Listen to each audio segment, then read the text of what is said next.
before we start our class this afternoon, may I call on June to lead us for a short prayer. Let us all be quiet. Bigyan po tayo yung mga tayo nila.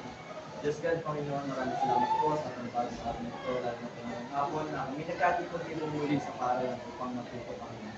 Panginoon, lahat po ng aming makapakinggan na waay siya. Tuloy mo sa amin po sa isipan namin ito yung aming may sa buhay. Hindi lang po sa loob ng paralan, kundi sa dadalhin po namin ito ang Muslim. Panginoon, sa buong maghapon po ito, sa buong isang linggo, ano po siyang bagay namin. Kaso, bigyan na po namin ng victory sa isang linggo ito at sa buong school year. In Jesus' mighty name we pray. Amen. So before you sit down, kindly pick up the trashes around you and kindly arrange your chairs and desks. Okay, Louis Bell, is there any absent today?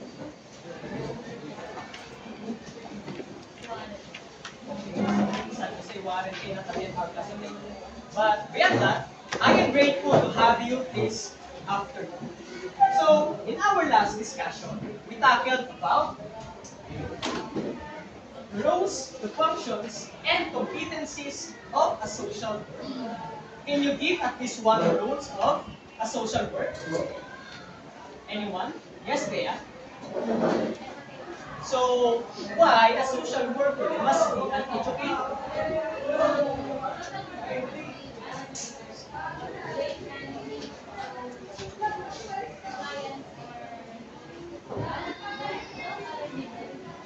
Okay, thank you very good. So, as we tackled last meeting, we discussed social worker functions and competencies. And a social worker must be an educator for them to teach their clients if they need it. So, right? You understand? Yes. So now, we will go to our new topic. Are you ready? Yes. But before we go to our new topic, we will have a game. Do you want to play a game? Yes! Okay. Our game for this afternoon is called Charades. So, do you know the game Charades? So, in this game, I will choose a representative. So, this chosen representative is Eliza. I will give them 3 words, then he will act each one of it. And your task as a student is to guess what is the word he is acting. So let me give you an example. I will act and you will guess what is the word I am acting. Right? Okay. Drinking coffee. Yes, drinking coffee. Just like that. Did you get it? Yes. So Eliza, we invite you here to class. So the clue, the category of this game is all about places. So think about the places. So he will act the places. So these places can be found inside our community. Are you ready? Yes. So if you know the answer, just raise your hand. And the student will get the correct answer, will have a prize. Is that clear? Yes. Okay, Eliza. Okay, are you ready? You only have 2 minutes.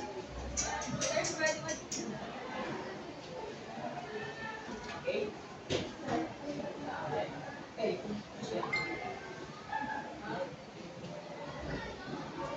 Okay. Are you ready? Okay. Your timer starts now. Raise your hand if you want to answer. Yes, Louis Bell? Very good. That's right.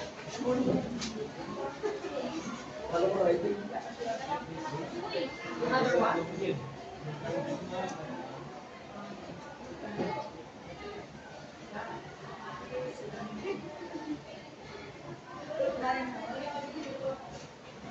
Yes, I believe. Very good. Hospital. And the final.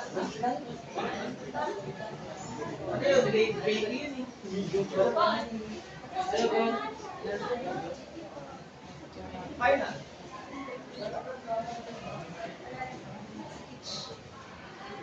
Okay, that's 30 seconds. Cheers, given. City Hall. Let's try. Okay. 10 seconds. Government. Very good. So, give yourself a round of applause. So, So, Eliza is a great actor. Okay. So that's our game for today. And now, because we finish our game, second activity, I hope you all wake up. Alright? So, we will go to our new topic for today. It's all about social work practice settings. But first, before we talk about the practice settings of a social work, let us first define what is social work. Can anyone define what is social work? Anyone? Yes, Bea.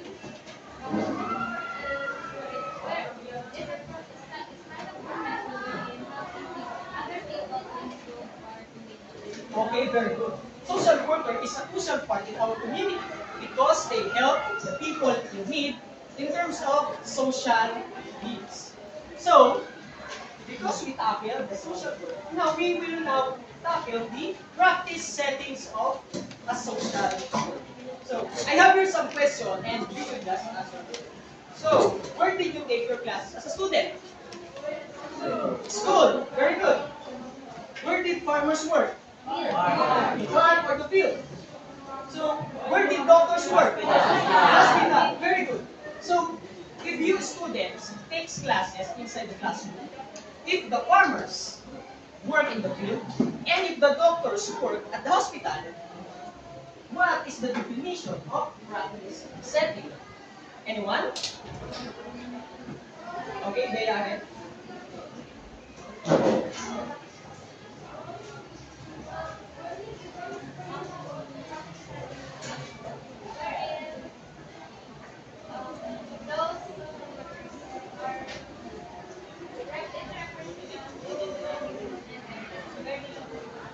Okay, that's right. So meaning, just like the illustration earlier, that the students takes classes at classroom, farmers work at the farms, doctors work at the hospital. Practice setting means it is the place where some professional do their works or do their jobs. And today we will tackle the practice setting of a social worker. We will tackle where are the social workers work. Did you understand? Yes. Did you understand? Yes. Okay. So, practice setting of social work can be divided into two parts. We have a primary setting and we also have a secondary setting. So, we will first tackle the primary setting. Okay. So, primary setting refers to the organization or agency that the primary objectives, the primary work, and the primary responsibility is providing social services. Did you understand? Yes. So that's why we have here the several features, logos of the agencies or organization that provides social services as their primary service.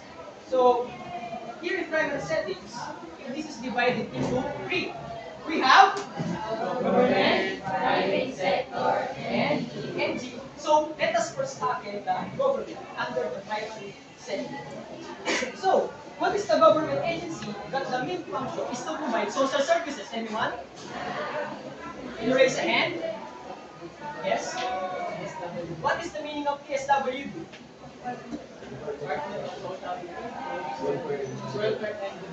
Very good. Department of Social Welfare and Development. And for you guys, why do you think Department of Social Welfare and Development considered as primary setting? Anyone? Anyone? Why is it PSWD is considered as primary setting for social workers? Yes, Eliza? PSWD provides social services. Very good. Because the main purpose DSWD is created is to provide social services for the people here in the Philippines. Is that right? They provide social services. So that is an example of the government under the primary setting. So now, beside the government, we also have the private sectors. They are also called as a primary setting for social work. So now, let us define what is private sector. Anyone can read? Yes, Melvin? Private sectors are part of the national economy that is not under direct government control.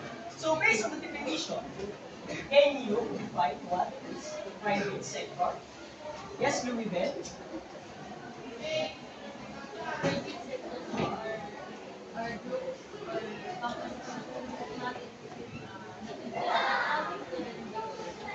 Yes, very good. So, private sectors are the organization or companies that have no government intervention. Meaning, from the word itself, private, private means they have their own. They have privacy and they do their job without the government intervention. Unlike the first agency that was mentioned, the DSWD, they are under the government. Yes, but private sectors are not under the government. They just pay tax and do the procedures, but the government has no rights to control them. So, an example of private corporation is Ayala. Did you know Ayala Corporation? Anyone of you? Anyone?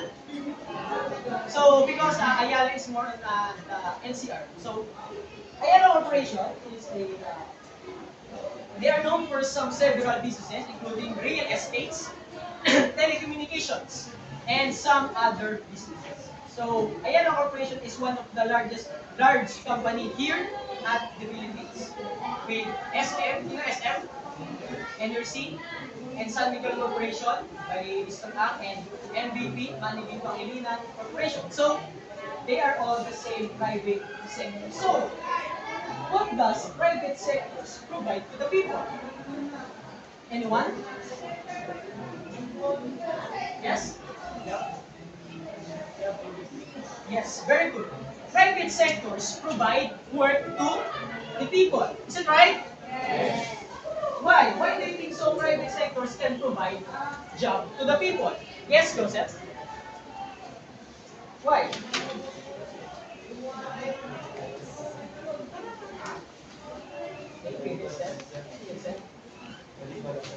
Hey June, what is why?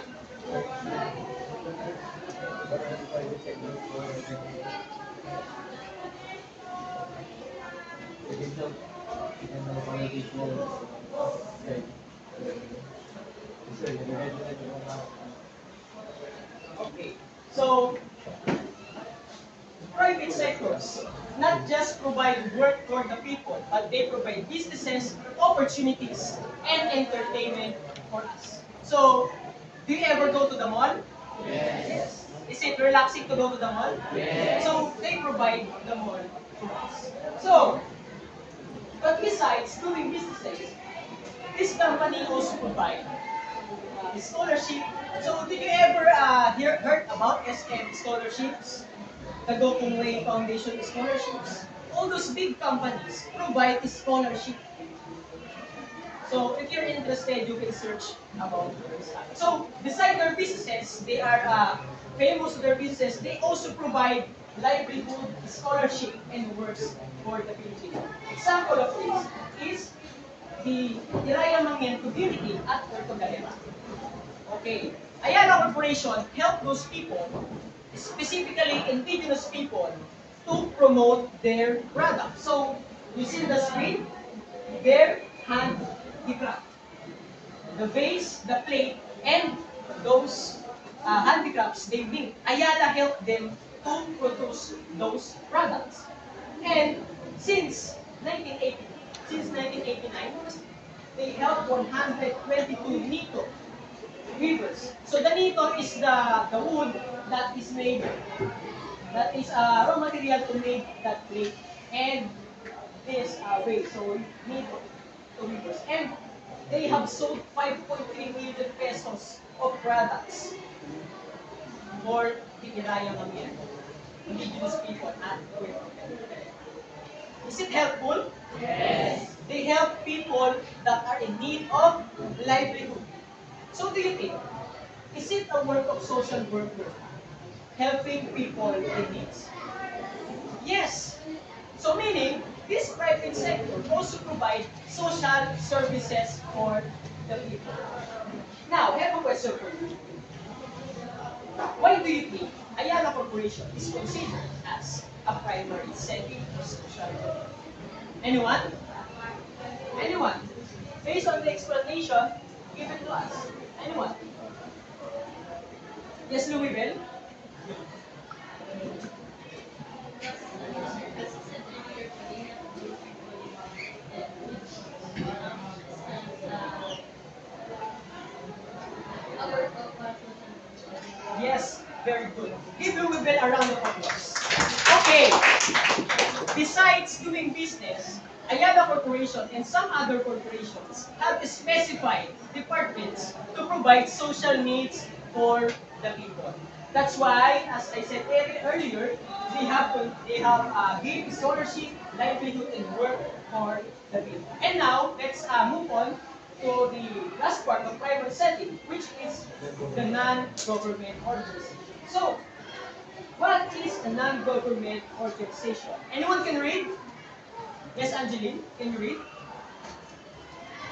Non-government organization is a non-profit organization that operates independently of any government. Typically, one purpose is to address the social or political needs. Okay, thank you. So, non-government organization is another organization that tends to promote and address political and social issues. Does addressing social or political issue work of a social work? Yes or no? Yes.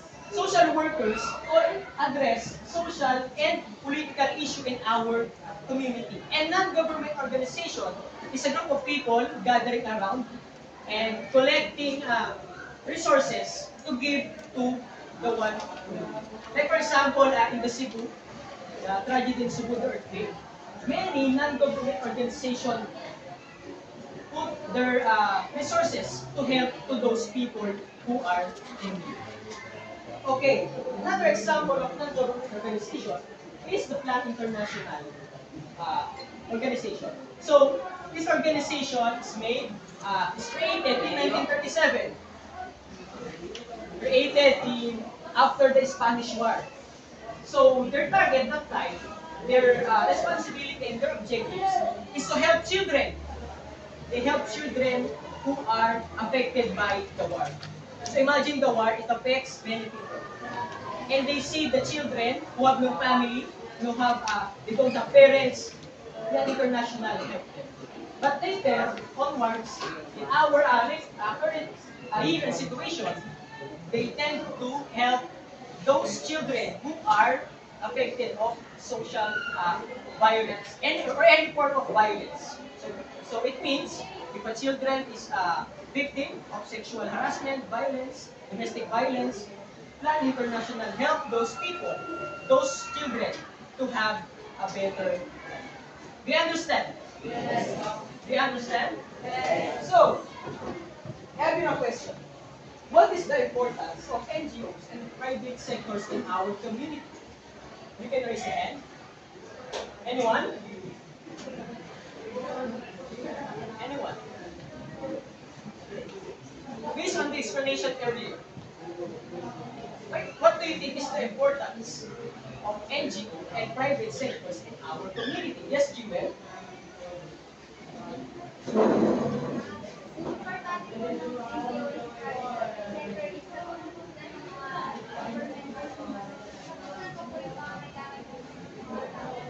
Okay. So they are important because, as Jewel said, they are partners with government, providing help to the people that are in need. So, now, what will happen if they stop operating? Anyone? Yes, Eliza? What do you think will happen?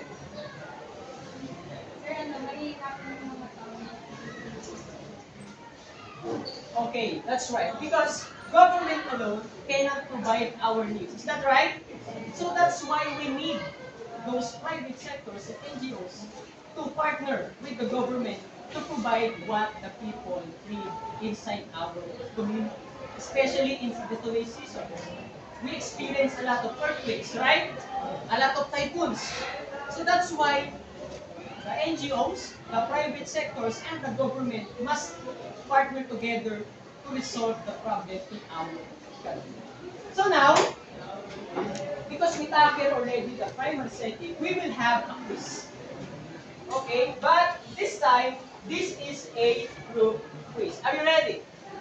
Yes. Okay, as usual, this will be the group 1, this will be the group 2, this will be the group 3, and this will be the group 4. So, in this quiz, I will give you a paper.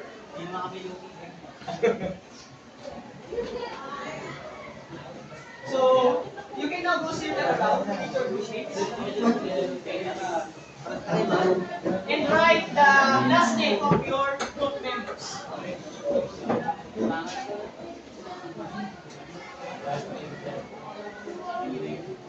Last name.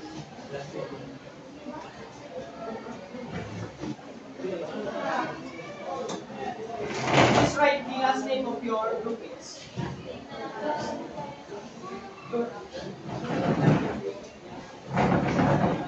Okay.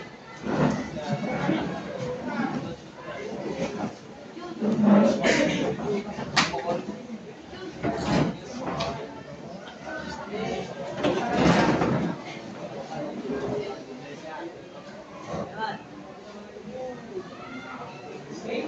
Are you done? Okay. In this group quiz, I will present an organization or agency. You will just identify if it is from government, it is from non-government organization, or it is from the private sector. So you will just choose from the three subtopics we discussed earlier. Is it clear? Yes. Okay. Are you ready? Yes. Okay, number 1.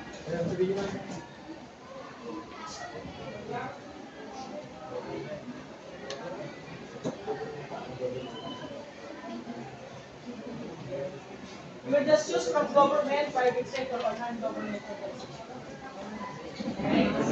Okay? Next. Okay, next.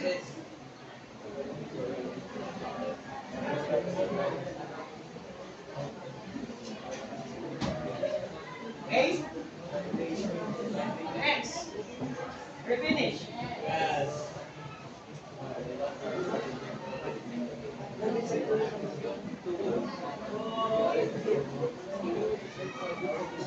Okay, so exchange papers with the other group.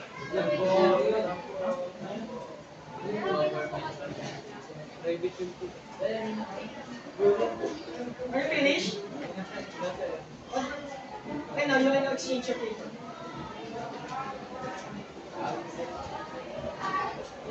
Group 2, are you finished?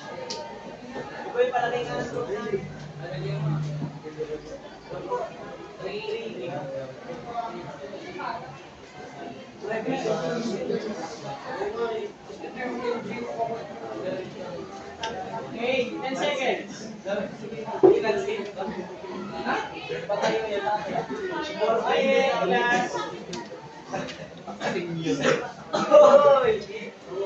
class. Okay, let's check your papers. Change your papers.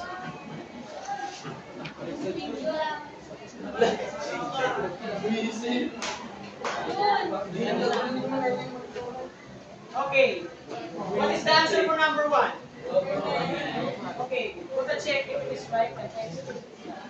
Number 2, private sector. Number 3.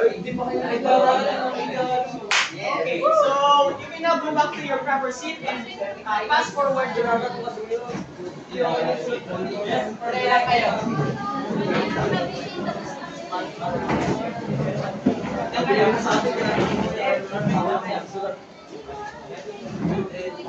Okay, so because I think all of you got the perfect score. So, because we tackled the primary setting, are you okay with this? Yes. Everyone? Yes. So now, we will move to the next setting, which we call the secondary setting. Okay, so secondary setting are the organization, agents, and agencies that are not giving social services as their main function. Meaning, from the word itself, they are giving social services as a secondary or a support to their main goals and objectives. So unlike the primary settings, these secondary settings just serve as a support. Social services is just a support to their main goal or main objectives. So under the secondary setting, we have school, so now, school are considered as secondary settings. So what is the reason why school is considered as secondary settings? Anyone? Anyone? Yes?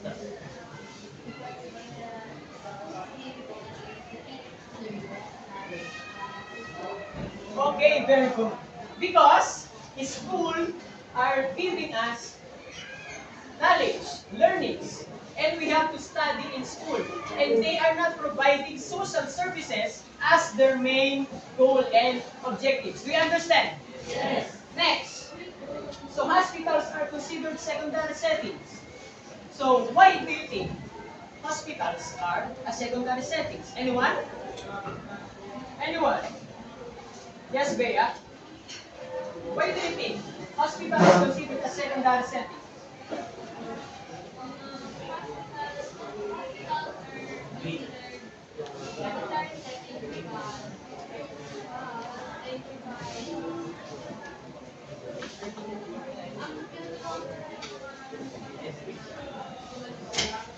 Okay.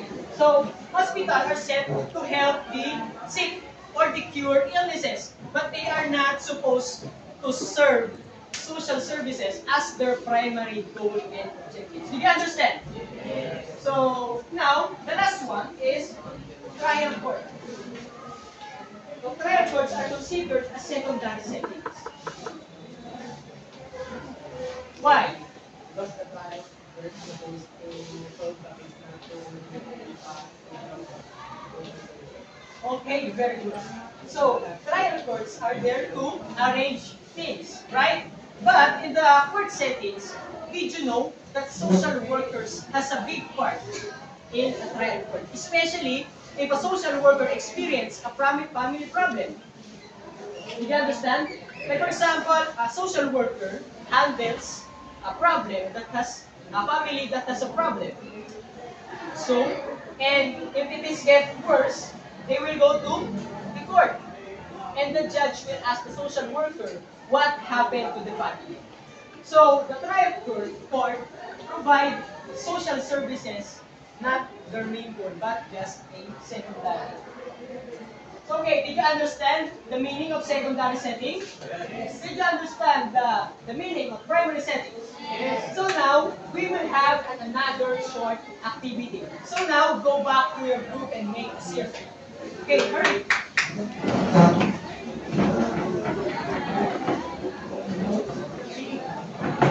Okay, make a circle.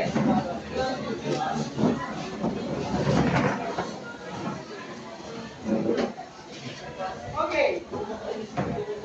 Alright, class. So attention to me. So did you see this? Yes. So in this activity, just like our first activity earlier, I will give you a paper that has a primary setting and secondary settings. You will just identify the situation if it is considered as a primary setting or a secondary setting. Did you understand? Yes. Okay, I will present situation, I will present agencies, and you will just identify if it is primary or secondary. Did you understand, guys? Yes. Okay, let's start. Okay. Okay. You can raise your answers now. Okay. Did you think that's right? Yes. Yes, very good. The answer for number 1 is primary settings. Number 2.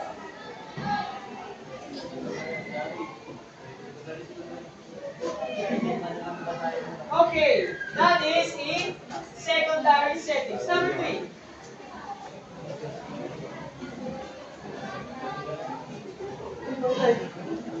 Okay, that's right again. Secondary settings. And number 4.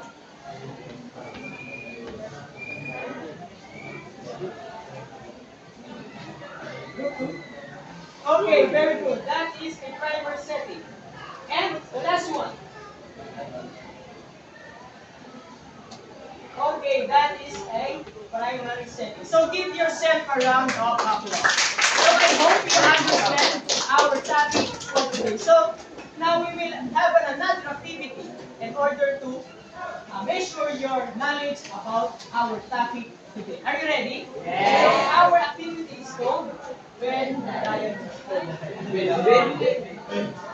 Venn diagram. So you will make a Venn diagram about primary setting and secondary setting. So when you see here the two dots of the primary setting, you will write the characteristics, at least two characteristics of primary settings. And then the other side, you will also write the two characteristics of a secondary settings. And in the middle, you will write two characteristics that they are the same. Do you understand? Yes. Okay, I will give you a paper and you will write here your answers. Okay, you have only 5 minutes to answer this activity. Okay, you may start now.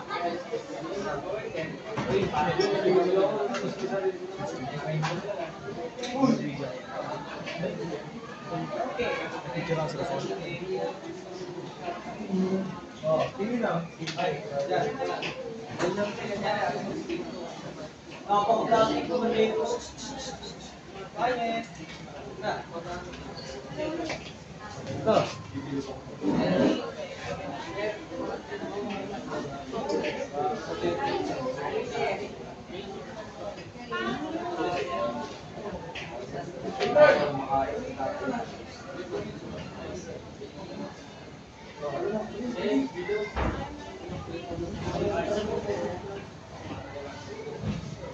Okay. Okay, 4 minutes.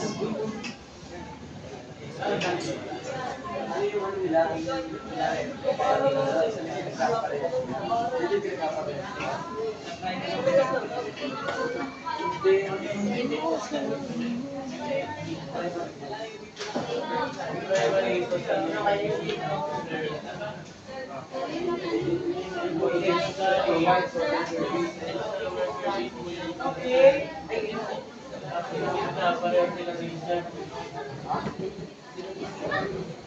Okay, 3 minutes.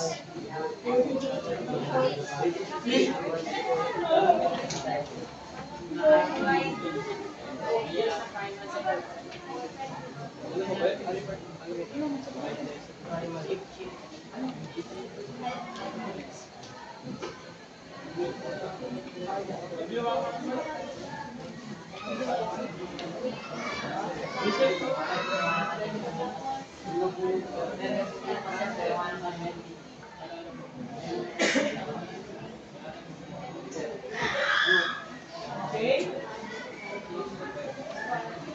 Are you finished?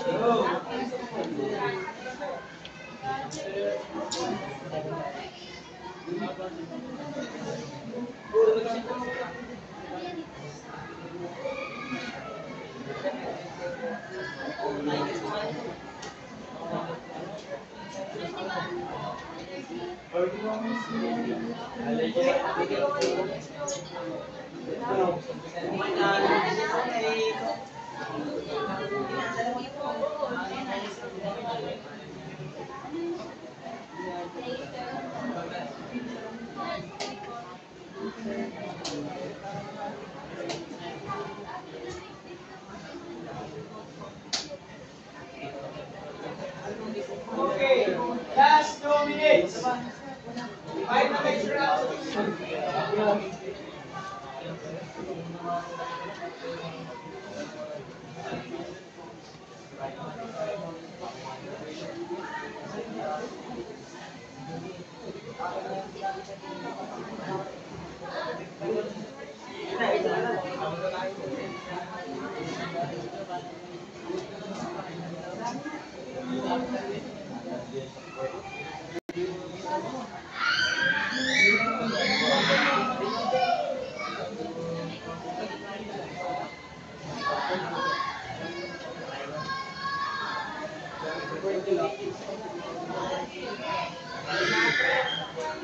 Okay? Are you finished? Can you raise your hand? Did you finish?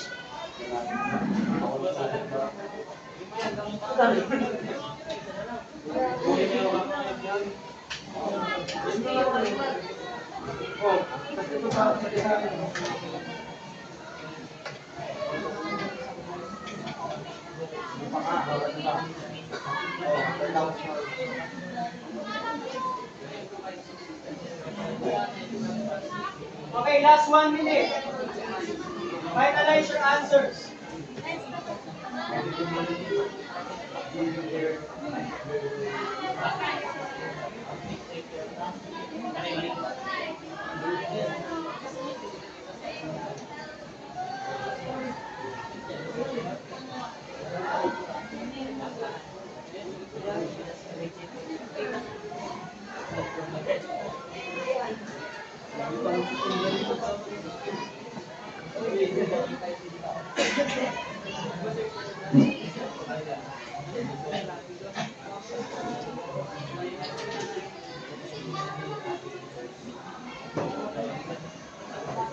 Okay, you can pass your papers if you are finished.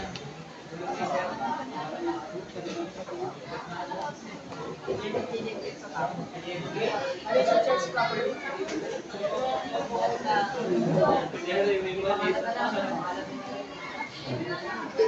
Madami ng tulo to. Madami ng tulo. Miss Ro, are you finished? Nanto ka.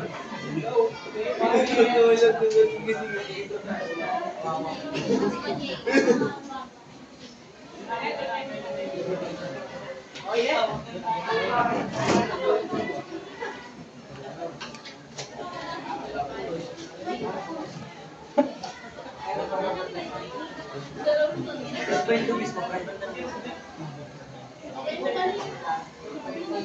Okay.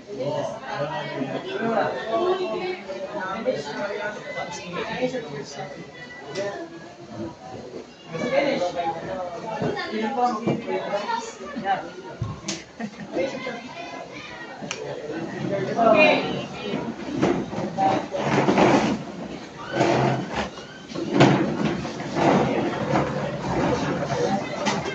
So, based on the answers of your books, I think you have understand the primary and secondary systems of India. And now, quiet. So, you will be given a question. Beyond these agencies and organizations, what is the most important setting within your community and why? Anyone? Yes, Bea.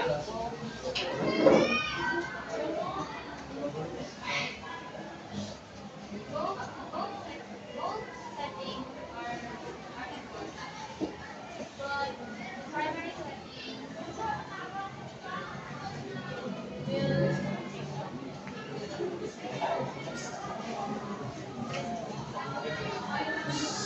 Quiet.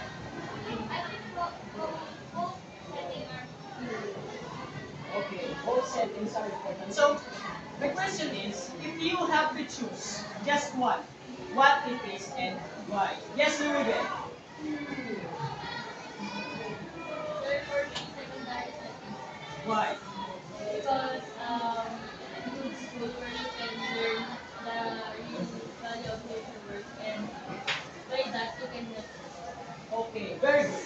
So, thank you for your opinion. Let's give a little bit of So, I think you will just choose a school because you are all students. But, all of that is important to our community. Okay? Did you understand? Yes! And after because our discussion is finished, you will have a short assessment. So, who are the students who have not accessed internet? Can you raise your hand?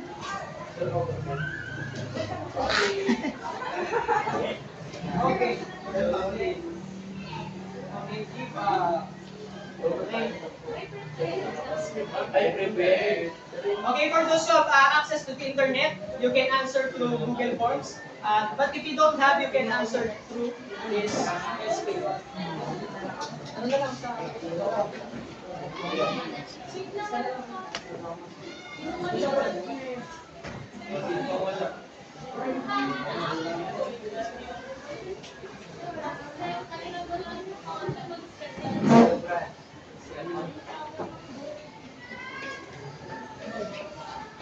Uy, nang babagyarap. Meron na natin papel.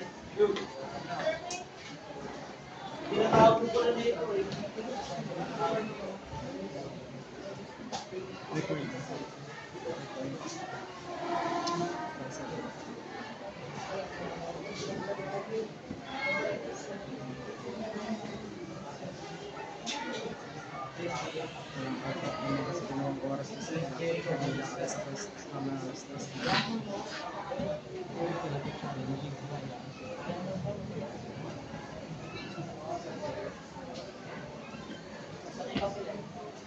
Sir, yung uniform lang yan. Hindi.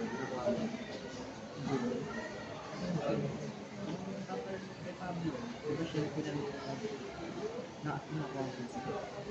Ano lang? Bilis lang.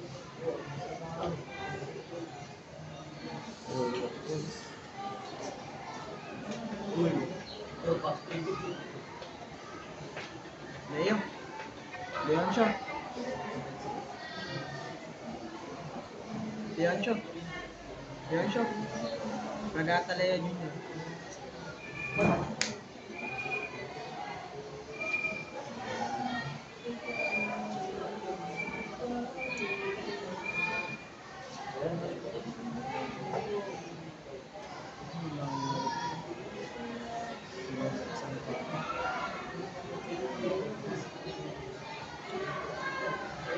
Finish.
Yung panis pa lang po. Mga panis ko.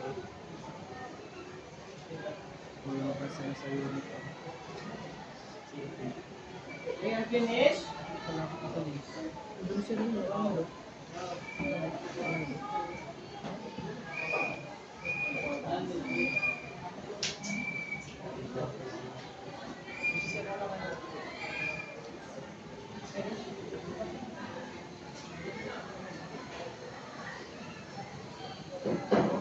Raise your hand if you're still answering.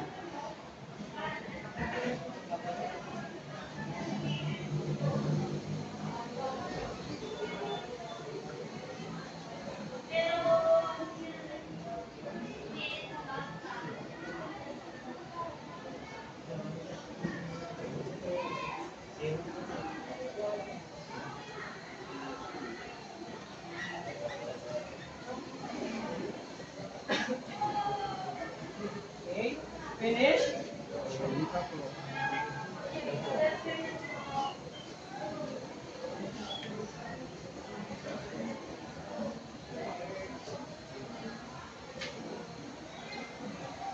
Bukas ba ang yung laki?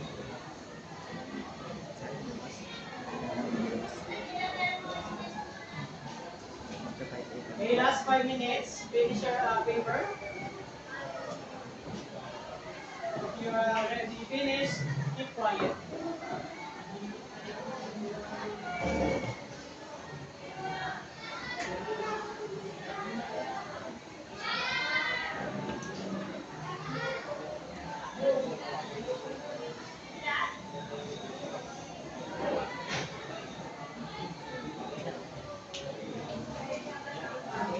Raise your hand if you're still answering.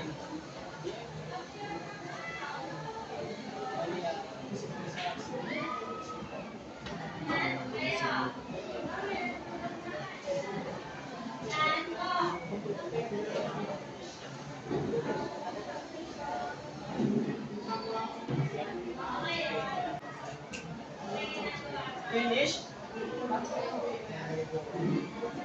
Finish. Raise your hand if you're still answering. Okay, pass your papers from back to the front. Okay, 1, 2, 3, 4, and pass each sidewards to the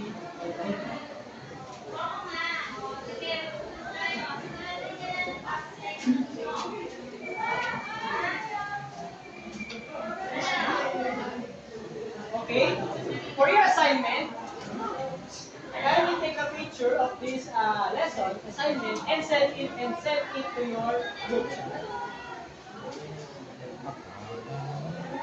Okay.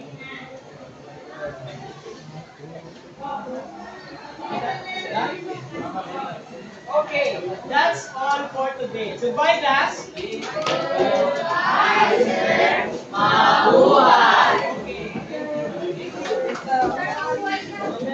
Sir, nasira doon sa pump stand. Ayaw, ilang mag-picture ako sa inyo. Ayaw, ilang mag-picture ako sa inyo.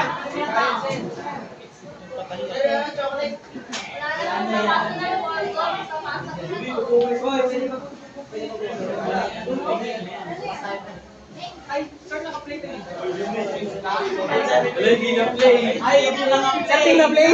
Ay, hindi naka-play.